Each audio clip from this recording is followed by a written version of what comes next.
수요 리바이벌에 오신 여러분을 주님의 이름으로 사랑하고 축복합니다. 자, 오늘부터 우리 사사시대 함께 보려고 합니다. 자, 사사시대는 이스라엘 역사 가운데에 가장 암울했던 시대입니다. 사사기는 바로 이 사사시대의 이야기를 담고 있는데요, 여호수아서와는 굉장히 대조적인 그런 모습, 그리고 환경, 분위기를 풍기고 있습니다. 여호수아서는 말씀에 순종해서 승리한, 하나님의 이름으로 승리한 기록이라고 한다면, 사사기는 말씀에 불순종해서 맞이한 비참한 비극의 이야기입니다. 말씀에 순종하는 것이 굉장히 중요해요. 지금 이 자리에 오신 분들도 말씀 들으러 오셨잖아요, 그렇죠? 말씀 들으러 오신 것을 뛰어넘어 말씀에 순종하는 것에까지 나아가야 됩니다. 백날 말씀 들어봤자 순종하지 않고 행동하지 않으면 그거는 그냥 콩나무에 물씨로 주는 것이 훨씬 더 효과적인 결과를 얻는 것이에요. 그 말씀은 들으면은 반드시 행동이 있어야 되고, 말씀을 들으면 반드시 변화가 있어야 됩니다. 주님께서 나를 변화시켜 주세요 라고 그렇게 이야기하시잖아요. 근데 주님께서 오셔서 변화시키려고 밖에서 계속 마음의 문을 두드립니다. 양심의 가책을 느끼게 하기도 하고, 그리고 마음의 찔림을 느끼게도 합니다. 계속 마음의 문을 두들겨요. 근데 그 문을 열 수 있는 열쇠는 누가 가지고 있나요? 여러분이 가지고 있는 겁니다. 우리가 가지고 있어요. 주님이 백날 바꿔주시겠다 얘기하는데, 내가 그 문을 열지 않으면 그냥 그저 그냥 명목상의 그리스도인으로 살아가는 것입니다. 그 말씀에 순종하는 게 굉장히 중요하다. 사사기의 가장 중요한 교훈이 그겁니다. 말씀에 순종하지 않고, 그 말씀에 순종하지 않는다는 것을 굉장히 단적인 성경 말씀 하나가, 한 구절이 설명해 주는데, 좀 이따가 읽어보기도 하겠습니다. 사사기의 기간은 여호수아의 죽음부터 사울의 즉위까지 사이의 기간을 말하죠. 네, 여호수아가 BC 1390년쯤에 하나님의 부르심을 받습니다. 그리고 사울은 BC 1050년 즈음에 사울이 즉위를 합니다. 그러니까 사사시대는 1390 빼기 1050 하면은 대략 한 350년 정도의 기간을 적어놓고 있어요. 굉장히 긴 시간이죠. 이스라엘 백성들이 광야에서 있었던 시간보다도 훨씬 긴 시간, 350년. 야, 거의 이스라엘 백성들이 이집트에서 노예 생활하던 그 시기에서 100년 빠지는 시간인데, 거의 그 못지않은 시간이 바로 사사기의 시간입니다. 사사기에 살았던 사사기 시대에 살았던 이스라엘 민족은요, 출애굽 3세대 그리고 4세대를 말합니다. 사사기를 배경으로 쓰인 책은 사사기, 룻기, 그리고 사무엘 상까지입니다. 하는 아니에요. 상까지입니다. 내용이 계속 반복됩니다. 배반, 징계, 회개, 회복. 이게 7번이나 반복이 돼요. 하나님을 배반합니다. 그러면 하나님께서 징계하시죠. 그 징계하면 이스라엘 백성들이 아이고 잘못했어요 라고 이야기합니다. 그럼 하나님께서 또 용서해 주시고 회복해 줘요. 그러면은 그대로 잘 살아야 되는데 또 배반합니다. 그럼 또 징계가 있고, 또 회개하고, 또 회복하고. 이게 7번이나 반복이 돼요. 집에서 아이한테 무엇인가를 시킬 때 한 번에 보통 말이 되진 않죠. 보통 시키면 몇 번 정도 이야기하세요? 한 7번 얘기하시나요? 한 7번 정도 이야기해갖고선 말을 듣는 거라면은 정말 말 안 듣는 거죠. 그렇죠? 야, 가서 씻어. 이거 7번 했다고 쳐보세요. 그럼 정말 말 안 듣는 거죠. 이스라엘 백성들이 그런 거예요. 애들도 아닌데 아까 저 찬양할 때 어린아이 같은 우리 미련하고 약하나 라고 찬송을 했는데 난 이 가사가 좀 별론 것 같아. 어린아이 같은 우리 미련하고 약하나. 어린아이가 약하긴 해도 미련하진 않은 것 같아요. 약하긴 해도 미련하지는 않은 것 같아요. 오히려 미련한 게 어른들이 훨씬 더 미련한 것 같아요. 그래서 어린아이 같은 우리 미련을 좀 뺐으면 좋겠어. 그냥 어린아이 같은 우리 순수하고 약하나? 순수하고 약하나? 그렇게 해석이 돼야 될까? 그것도 막 가사가 안 어울리고. 미련하지는 않습니다. 순수하죠. 그래서 어린아이만도 못한 삶을 살아간 것이 출애굽 3세대, 4세대였다라고 하는 겁니다. 가나안에 들어갔어요. 하나님께서 약속하신 가나안에 들어갔음에도 불구하고 그 안에서 평안을 누리지 못하고 계속해서 외세의 침략을 당하게 됩니다. 그럴 수밖에 없는 게 국력도 굉장히 약해졌고요. 그리고 신앙도 굉장히 약해졌어요. 지금 말하면 이겁니다. 뭐냐면 신앙도 다 떨어졌고 주머니도 텅텅 비었고 그리고 되는 일이 하나도 없는 삶. 하나님께서 분명히 약속하신 땅으로 들여보냈어요. 들여보냈죠. 안 보내셨나요? 들여보냈잖아요. 그리고 가나안 정복 전쟁까지 다 치렀습니다. 근데 주님 말씀에 순종하지 않았죠. 가나안 땅을 다 정복하지는 않았습니다. 그곳에 있는 사람들과 어울려 지냈죠. 어울려 지내다 보니까는 그냥 너 좋고 나 좋고 하다 보니까는 섞여서 그냥 섞어짬뽕이 돼버린 거죠. 이것도 저것도 아닌 이방인도 아니고 하나님의 백성도 아니 오히려 이방인에 더 가까운 그런 삶을 살아간 겁니다. 그런 평안을 누리지 못했어요. 그러니까 하나님께서 약속하신 땅에 들어갔는데 하나님께서 약속하신 평안까지는 누리지는 못했다라고 하는 겁니다. 자, 사사가 누굴까요? 사사기를 읽으면 가장 중요한 인물이 나오는 게 바로 사사인데 사사가 누굴까요? 누구에게 사사 받았어 할 때 그 사사일까요? 사사가 누굴까? 영어로 저지라고 이야기합니다. 저지라고 말하는 게 지금 저지라고 말하는 사회적인 계층이 있는데 그게 판사예요. 판사. 사사는 판단하는 사람들이고 그리고 굉장히 하나님의 권위를 이어받아서 군사 지도자 역할도 했고 그리고 영적 지도자 역할도 했던 사람이 바로 사사입니다. 여호수아 이후 왕정 전까지 이스라엘의 군사 정치적 권한을 가졌던 최고 지도자 그 재판관들이 바로 사사였었습니다. 자, 길잡이 보면은 사사기가 어떤 식으로 기록이 되어 있는지 여러분 볼 수가 있을 것입니다. 1장부터 한 3장 6절까지 타락과 쇠퇴의 시간을 쭉 이렇게 보여주고 있는데 앞부분에서는 군사적이고 영적인 쇠퇴를 보여주고 그리고 중간 부분 3장 7절부터 17장 1절까지는 대표적인 사사들이 쭉 나오고 있습니다. 그리고 그 악행의 결과 17장 2절부터 마지막 절까지 과연 어떻게 되었는가? 우상숭배의 죄를 저지르고 부도덕의 죄를 저지르고 내전이 일어나고 막 그런 일들이 일어나요. 이스라엘 백성들이 내전에 휩싸입니다. 내전에 휩싸여요. 그래서 어느 한 지파가 아주 수세에 몰려가지고 완전히 죽게 되는 그런 상황까지 놓이게 됩니다. 그게 사사시대입니다. 자, 여호수아 시대 이후에 이스라엘은 군사적으로 영적으로 급격하게 쇠퇴를 하게 됩니다. 하나님이 그들을 떠나신 거예요. 하나님이 그들을 떠나신 거예요.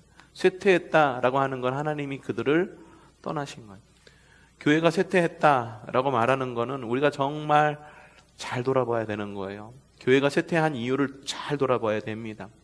영적으로 쇠퇴해서 교회가 쇠퇴한 것은 아닌가 돌아봐야 돼요. 하나님이 우리를 떠나신 거는 아닌지, 정말로 떠나신 거라고 한다면 정말로 우리가 어떻게 해야 되는지, 하나님을 떠나신 것 그 상태에서 교회가 뭘 할 수 있겠습니까? 교회가 교회되는 이유가 뭡니까? 이 가운데에 주님이 계시기 때문에 교회인 거예요. 근데 주님이 떠난 교회, 그건 더 이상 교회가 아니라 집단일 뿐입니다. 이익 집단일 뿐이에요. 자꾸 주님이 떠나신 교회에서 살아남으려고 발버둥 치니까 그 안에서 자꾸 비리가 나타나는 거고 자꾸 어려움이 나타나는 거죠. 왜 그런 교회를 지금까지 우리가 그냥 놓아두고 봐두고만 있었느냐? 자꾸 니 탓 내 탓만 하잖아요. 니 탓 내 덕 그 이야기만 하잖아요. 이러면 안 된다라고 하는 거. 왜 그럴까?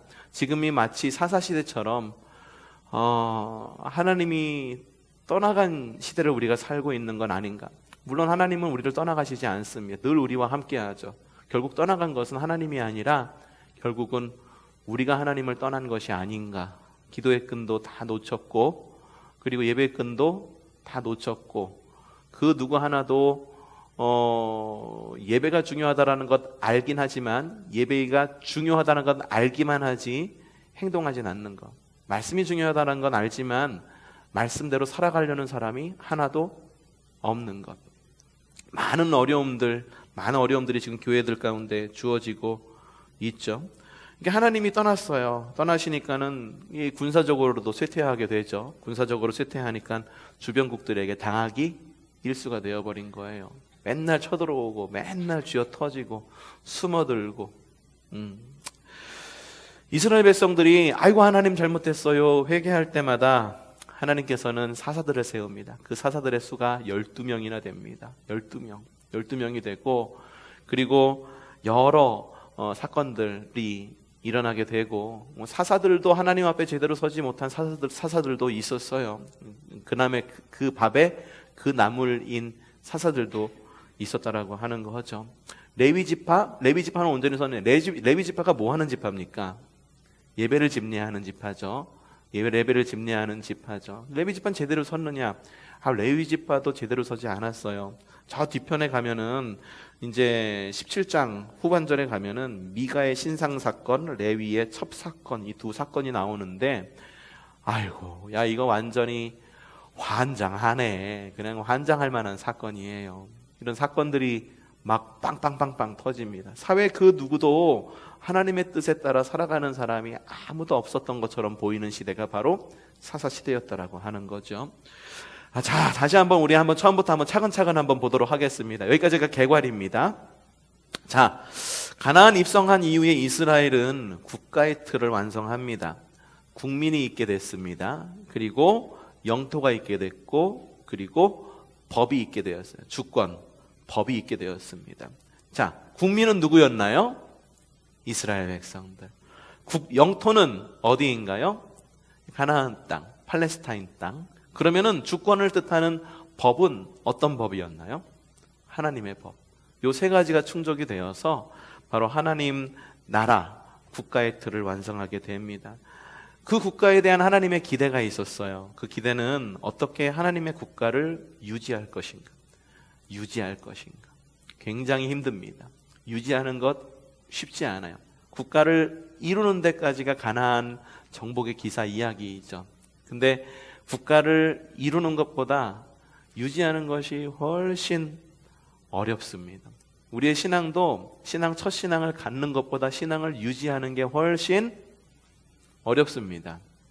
근데 우리는 보통 어떻게 이야기하냐면 신앙을 갖는 것, 신앙을 이루어가는 것을 굉장히 더 어렵다고 생각해요. 마치 이거예요. 하나님께서는 이스라엘 백성들에게 가나안 땅을 주셔서 하나님 나라를 만들어 가기로 작정을 하시고 가나안 땅으로 보내세요. 거기까지가 하나님의 나라를 이루어가는 과정이잖아요. 근데 그 과정 가운데에는 광야 생활이 있는 거예요.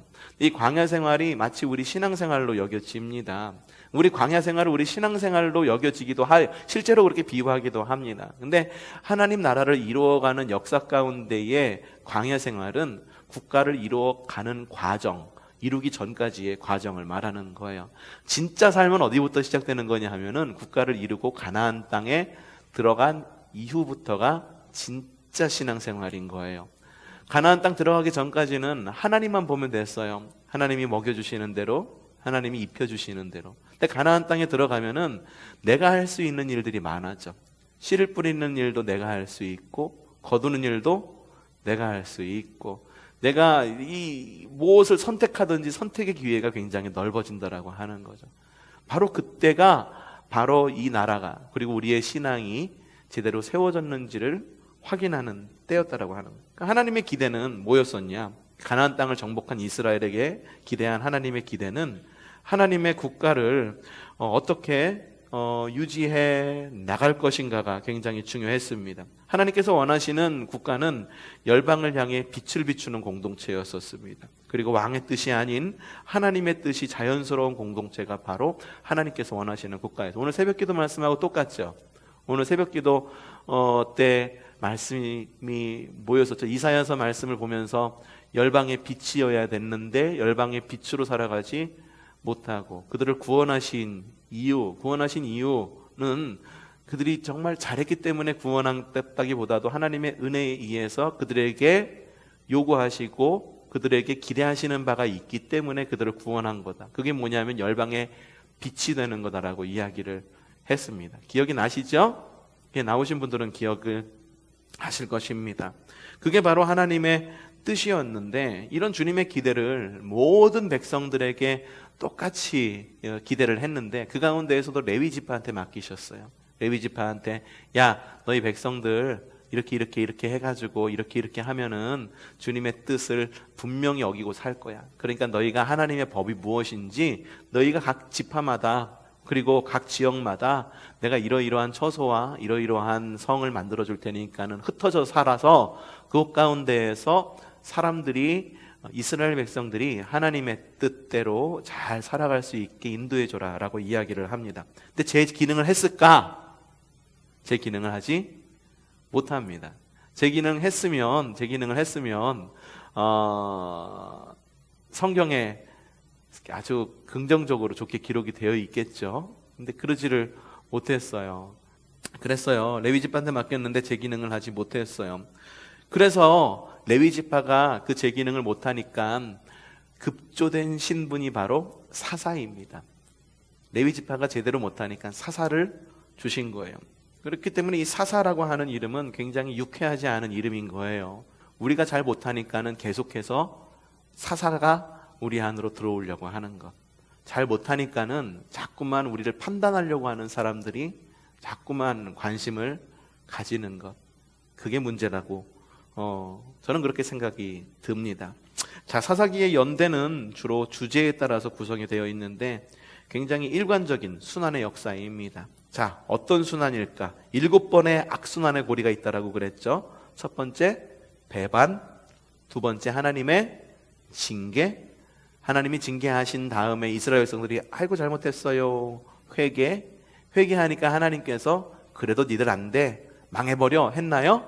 아닙니다. 구원, 회개, 회복입니다. 배반, 징계, 회개, 회복. 요게 7번이나 계속해서 이렇게 반복이 됩니다. 왜 이런 반복이 이루어지게 되었을까? 사사기 21장 25절에는 이렇게 적혀 있습니다. 그때에는 이스라엘의 왕이 없었으므로 사람들이 저마다 자기의 뜻에 맞는 대로 하였다. 왕이 없어서 그랬다라고 이야기를 하고 있었어요. 그래서 사람들이 왕을 달라고 그랬죠. 왕을 달라는 게, 아이고 하나님, 우리가 왕이 없으니까 이렇게 제대로 살지 못해요, 하나님의 뜻대로 살려면 왕이 있어야겠어요 라는 생각에서 왕을 달라고 한 건가요? 아닙니다. 여기서 말하는 왕이 없었다라고 말하는 거는 그들의 삶에 기준이 없었다라고 하는 거예요. 진짜 왕이 없었다라고 하는 것. 이스라엘 백성들은 사사를 중심으로 한 하나님이 왕이신 나라였음에도 불구하고 하나님을 왕으로 여기지 않았다라고 하는 거예요. 하나님의 백성이 하나님을 왕으로 여기지 않았어. 말을 해서 이겁니다. 대한민국 국민이 대한민국을 내 조국으로 여기지 않는 거예요. 말이 안 되는 거죠. 여러분들 어디든지 여행 갈 때, 해외여행 가실 때 뭐 들고 가시죠? 요만한 거? 여권 들고 가시죠. 여권에 거기 여러분들 여권에 중화인민공화국이라고 쓰여져 있죠. 예? 대한민국이라고 쓰여져 있잖아요. 혹은 뭐 일본이라고 쓰여져 있나요? 미국이라고 쓰여져 있나요? 아니요, 대한민국이라고 쓰여져 있어요. 하나님 나라의 백성이에요. 그 하나님 나라의 백성이라 가지고선 그들이 가지고 있는, 이스라엘 백성들이 가지고 있는 여권에는 국적 하나님 나라 딱 찍혀 있었었는데, 이스라엘 백성들은 국적이 어딘지도 몰랐던 거죠. 이야기하면 그거예요. 우리에게 왕이 없어요. 그래가지고선 우리 국적이 어딘지 몰라요. 왕 좀 주세요 라고 이야기를 하는 거죠. 이거는 앞서도 이야기했듯이 하나님을 왕으로 인정하지 않았다라고 하는 거고, 사람 왕 좀 줘갖고 우리가 조금 다른 나라하고 좀 비슷하게 좀 될 수 있게 해달라라고 말하는 거예요. 지금의 역시 다르지 않죠. 배반, 징계, 회개, 회복, 이 가운데에서 우리는 살아가고 있습니다. 자, 여러분은 어느 단계에서 살아가고 있는 것 같습니까? 야, 나는 지금 배반의 단계에서 살아가고 있는 것 같습니다. 아이고, 징계의 단계에서 살아가고 있는 것 같습니다.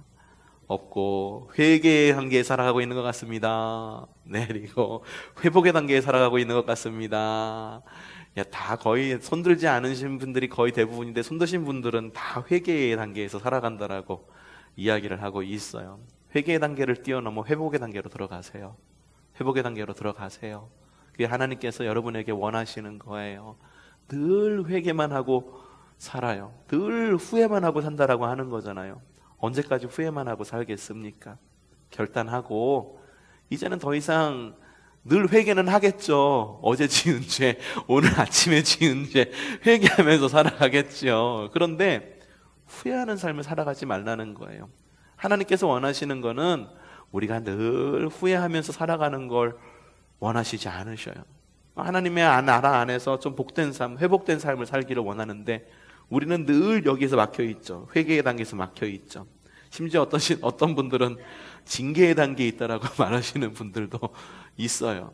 여기 좀 뛰어넘으세요. 뛰어넘어서 회복의 단계에서 좀 살아가시기를 바랍니다. 죄의 단계를 끊어버리고 죄에서 끊어지고 가지에 붙어 사는 삶. 자, 여러분이 스스로 끊겠습니까? 주님이 끊게 하시겠습니까? 여러분 그렇게 기도하시잖아요.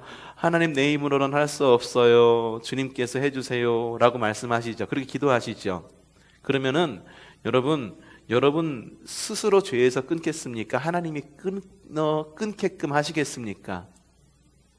두 개가 부딪히죠. 부딪힌 거 못 느끼겠어요? 하나님이 끊으신다라고 하는 것, 내가 끊는다라고 하는 것, 분명히 질적인 차이가 있어요. 늘 기도할 때는 하나님 부족해요, 하나님께서 끊게 해주세요, 하나님께서 이루어주세요 라고 이야기를 하는데, 과연 죄에서 끊을 때 내가 알아서 스스로 끊는 것과 주님께서 끊게 해주시는 것과의 차이가 어디 있을까? 사사시대를 보면 알아. 사사시대를 보면은, 사사시대에 죄에서 끊게 하려고 하나님께서 징벌을 주십니다. 징벌을 주시죠. 그래서 옛날에 그런 말이 있잖아요. 고난이 복이다 라는 말이 있어. 이 말이 괜히 생겨난 게 아니에요. 잘 될 때는 잘하는 것 같아. 근데 안 될 때나 주님을 찾아. 그러니까는 차라리 안 되는 게 주님을 찾으니까 그런 말까지 생겨난 거예요. 고난이 축복이다, 고난이 복이다라는 말이 생겨난 거예요. 이스라엘 백성도 사사시대를 겪으면서 하나님의 징계가 있잖아요. 그러니까는 징계는 뭡니까? 하나님의 테스트, 시험인 거죠. 야, 너 이렇게 살래? 돌아설래?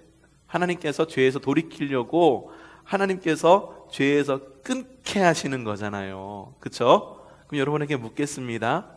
여러분 스스로 죄에서 그냥 끊은 삶을 살겠습니까? 여러분의 결단으로 여러분의 죄에서 끊어진 삶을 살겠습니까?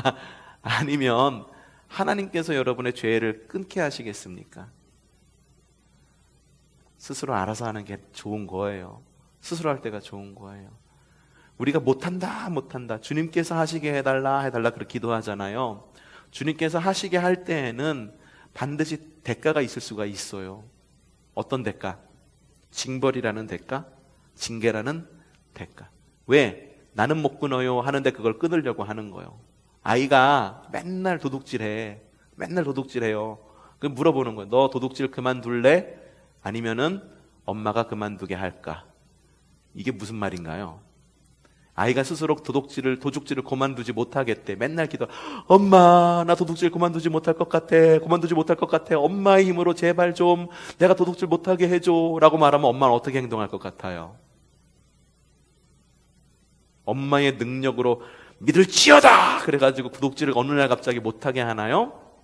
아니잖아요. 떼어놓잖아요. 아예 떼어놓거나 가둬놓거나 도둑질을 못하게끔 할 때마다 손을 찰싹 때리거나. 그렇죠? 하나님께서 돌이키시는 방법, 은혜 가운데 돌이키는 방법이 있습니다. 정말 하나님의 도움이 필요한 그런 부분이 있어요. 근데 내가 할 부분조차도 하나님께 맡겨놓고 나는 할 수 없어, 나는 못해, 이렇게까지 하면은 나는 아무것도 안 할 테니까 주님께서 알아서 하세요. 주님께서 징벌을 하시던, 주님께서 손을 때리시던, 주님께서 나를 아프게 하시던, 주님께서 우리 가정을 무너뜨리시던 알아서 하세요. 여러분 어떻게 하실 거예요? 여러분이 할 수 있는 건 여러분이 하셔야 되는 거예요. 여러분이 안 좋은 버릇 고쳐야 돼. 안 좋은 버릇 고쳐야 되는데 주님 나 이거 죽어도 못 고쳐요. 주님께서 고쳐주세요. 그럼 죽어야지. 죽어도 못 고치는데 죽어야지 어떡해. 예. 주님께서 그렇게 고치신다라고 하는 거예요. 그러니까 여러분 죄에서 끊기고 가지에 붙어야 되는 거는, 죄에서 원줄기에 붙어야 되는 거는 가지가 의지를 가지고 있어야지 붙는 거예요. 붙어 있는 거예요. 주님께서 아무리 끌어당기려고 하는데 그거 나는 싫어, 난 도망갈래, 계속 그러면은 이거는 붙어 있을 수가 없는 거죠. 자, 사사시대 전에 여호수아가 마지막으로 경고합니다. 뭐라고 경고했습니까? 복과 저주가 너희 앞에 있으니 너희 선택해라. 우리 가정은 주님을 선택하겠다. 많이 들으셨죠? 하나님의 은혜를 기억하고 하나님께 충성하라는 거죠. 이게 무슨 말이라고 했나요? 지난번에도 이야기 드렸죠. 너희가 선택해라 라고 말하는 것은, 선택하라는 말 그 자체로 들으면은 알았어, 우린 주님 선택할 수도 있고 다른 거 선택할 수도 있어, 이걸 말하는 게 아니라 너희는 반드시 주님을 선택해야 돼 라는 것을 말하는 거예요. 주님을 선택하지 않으면 너희 마음 가운데 반드시 다른 게 들어가게 되어 있어. 그런데 어떻게 됐느냐? 사사기 2장 7절에서 10절 말씀이죠. 읽어보죠. 시작. 온 백성은 여호수아가 살아있는 동안 주님을 잘 섬겼다.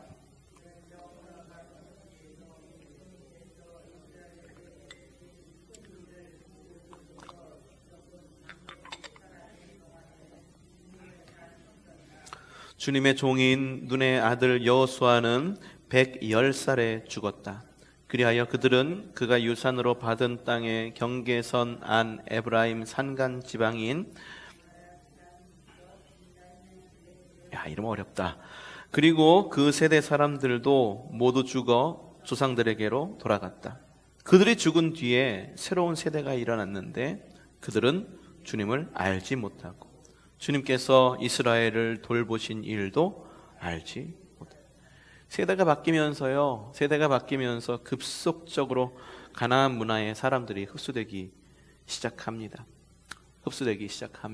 세대가 바뀌었어요. 여호수아도 죽었어.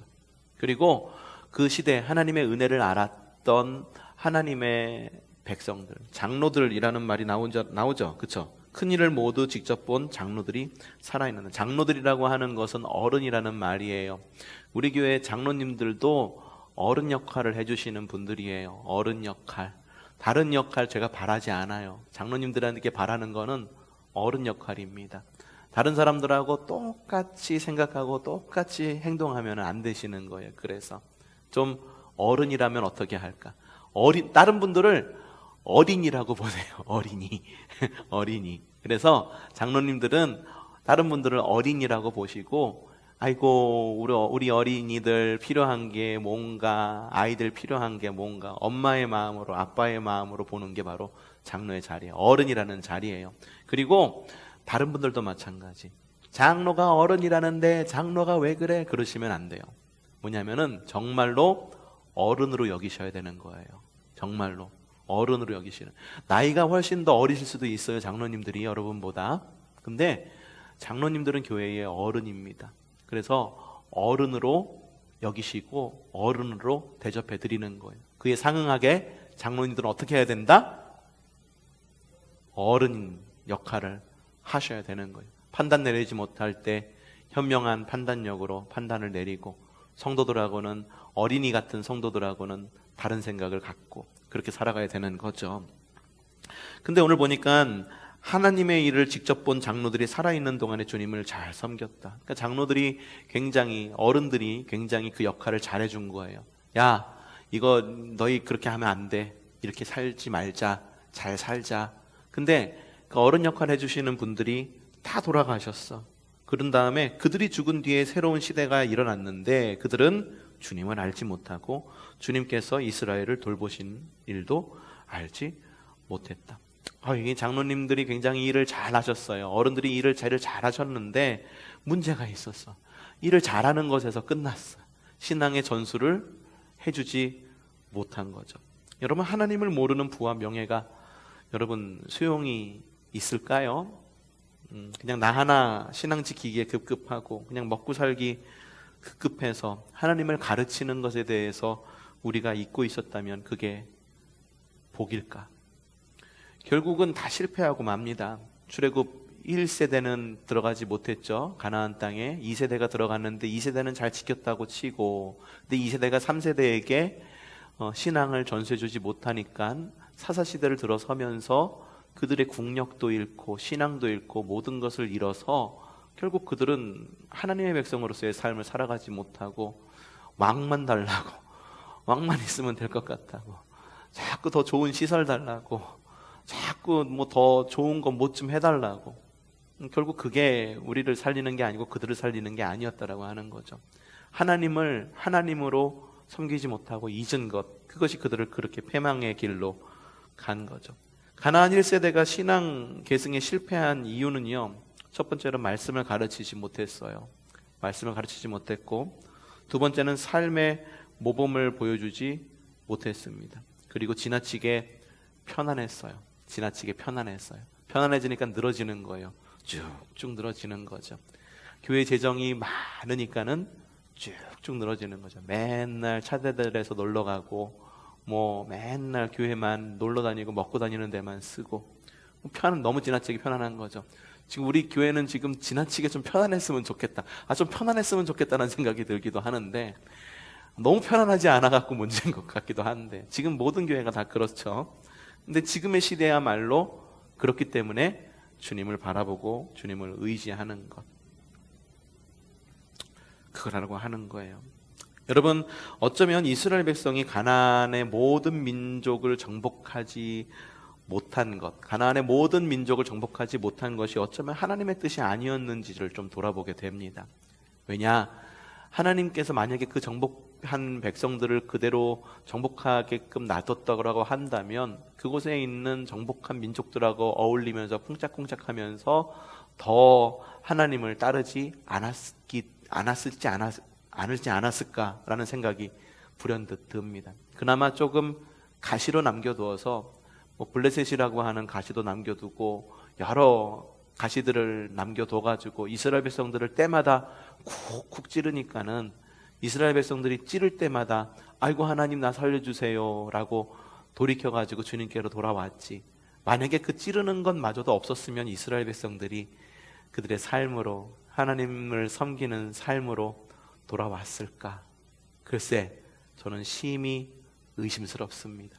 이스라엘 백성들을 못 믿는 게 아니라, 우리를 못 믿는 게 아니라 그냥 우리가 그래요. 늘 죄성 가운데 있어요. 그래요. 어떻게 하면 좀 편할까? 어떻게 하면 내 마음대로 할까? 거기에 이렇게 딱 묶여 있죠. 그래서 우리의 죄성 때문에 그렇다라고 하는 거예요.